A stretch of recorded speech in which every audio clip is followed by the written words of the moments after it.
Hello everyone, hope you're having a good day. Today I'm going to be talking about the upward flourish. This is part 2 in how to swing a single-handed sword. In order to save space on my phone, I'm going to literally just go straight through, and I'm not going to edit this video at all and just whatever happens, happens. Alright, so the upward flourish. The downward flourish was in the previous episode, right? Where you're just doing this. It's kind of like the standard thing you see people doing kung fu, right?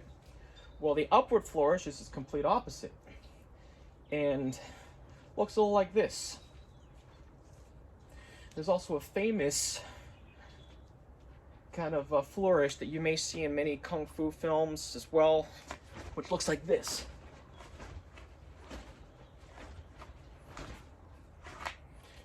Being able to do that requires that you're able to do this. Now, how do you do this, right?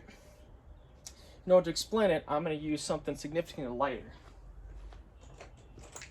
The reason is because this is kind of heavy, and this requires a little bit more finesse, and requires a few more steps.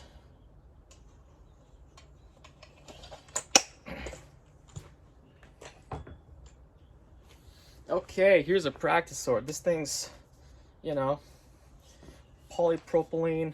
I thought it'd be heavier when I bought it, and it turns out to be super light, but it's perfect for this. So in wushu, you hold a weapon with your index and thumb, okay? Now you don't have to do that. In fact, I prefer to hold with my middle finger and thumb. But, whatever you want to do, you do you, okay? I'm gonna do me. So, the idea with this is that you want to be able to do this with a really light object.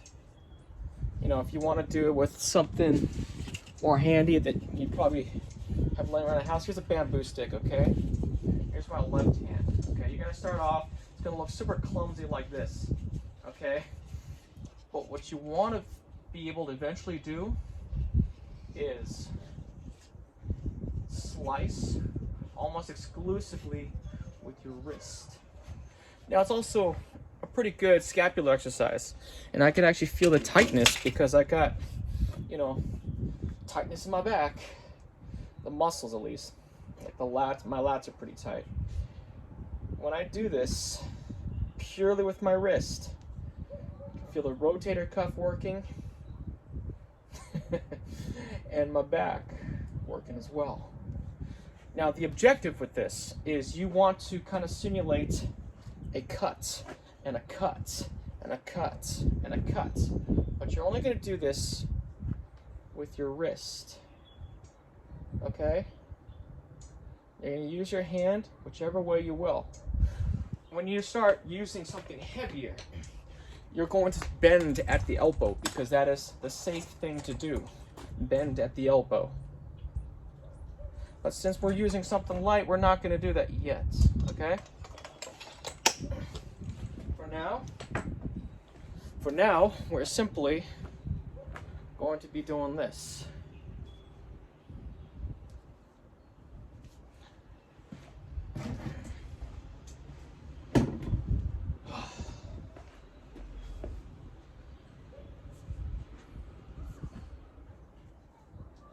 Been doing a lot of cleaning and been putting stuff out in the yard because it needs to be cleaned, and sometimes the best thing is to let it air dry. Okay, so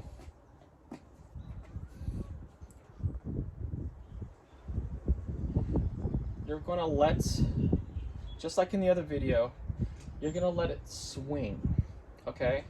You're gonna let it swing, and you're gonna let this swing. Let this momentum happen, okay? Let it swing. You're gonna have to forgive my ADHD. I'm already thinking about what else I'm gonna do after this. Probably gonna make myself dinner. But you're gonna let this thing swing, okay? This is how it looks. Like I said, I prefer to use my middle finger for this exact reason. Index finger simply is not strong enough for a heavier weapon. Middle finger can be more reinforced with your forefinger like this. Index finger, yeah, you can, but it's quite it just doesn't work as well. Okay?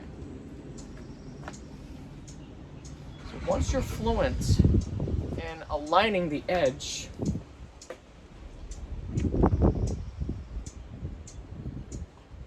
of course you can cheat a little bit like I'm doing. Once you're fluent in aligning the edge, you can allow your elbow to bend. And you may find that this simulates much more of a slashing movement, a circular slashing movement. Okay? And you may see Kung Fu people do this and they utilize their body. Don't do that yet. Not yet. Become comfortable with baby steps. Okay? You may feel some fatigue in your shoulders because you've been doing this for hours. But you must still try to simulate edge alignment. What edge alignment is when the sword cuts something, it stays aligned. If your sword goes like this, it's not going to do much damage. It's just going to be like smack, right? But if it goes like this, that doesn't cut. It will literally slice because the edge, for some kind of physics equation, the edge, because it's so small, so microscopic, that's what you do when you sharpen something. Because it's microscopic, it will cut because the force is magnified because it is centered onto one tiny point. Anyway, so you want to keep the edge aligned, okay? You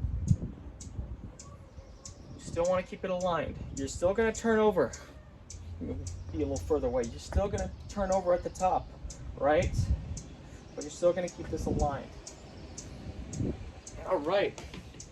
Now, we're going to go on to something a little heavier. This thing. We're also going to see what happens when we add a cross guard.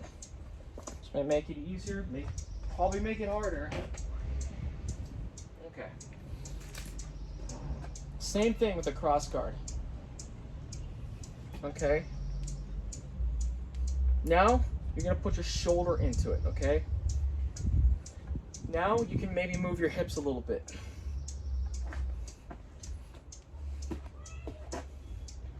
Or keep your hips still. It's all good too. Moving your hips with it will make it easier. It's not going to make it more powerful or anything, but it will make it easier, okay? All right. But as you can see, because this is heavier, if I choose to use my index finger and make this the center of my grip instead of this, it becomes a lot harder to control the blade and the edge alignment. It becomes more difficult, and my thumb starts to fatigue. If I use the third finger, it becomes a lot easier, okay? You may find something else be easier. For me, it's this. Now, to put in some applications. Why are we doing it like this? Why are we just kind of... What is this for? This is for an upward cut. If I simply flick like this, if this touches something, it is going to cut. It's not going to be a deep cut. A deeper cut, you may want to keep the edge completely straight and not flick over at the top for another kind of a consecutive cut. But for these kind of things, it is a quick cut, okay? It's also another way to transition between stances. The same way that with two hands. This may be a cut, but it also may be a change in stance.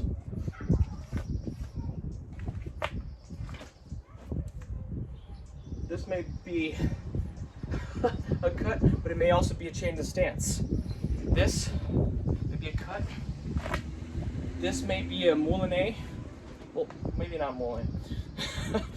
But it can also be a change in stance. Okay? This may be be a cut or a change in stance. Let's see it with the cavalry saber. The reason why I'm doing that last is because this is actually a little heavier. This is 3 pounds. That one's about 2 pounds.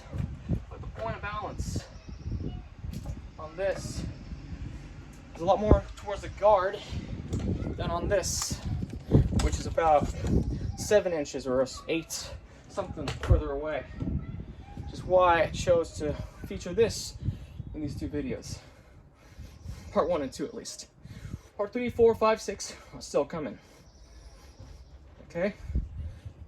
So once you're fluent with this, you can use gravity, like I mentioned, gravity to your benefits. Okay?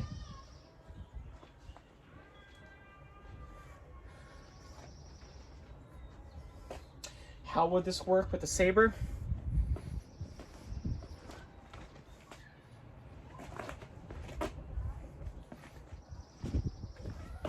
Like just like that. All right, well, that's about 11 minutes and 30 seconds worth of footage. I'm uploaded now. Hope you guys stay tuned for the rest of the series.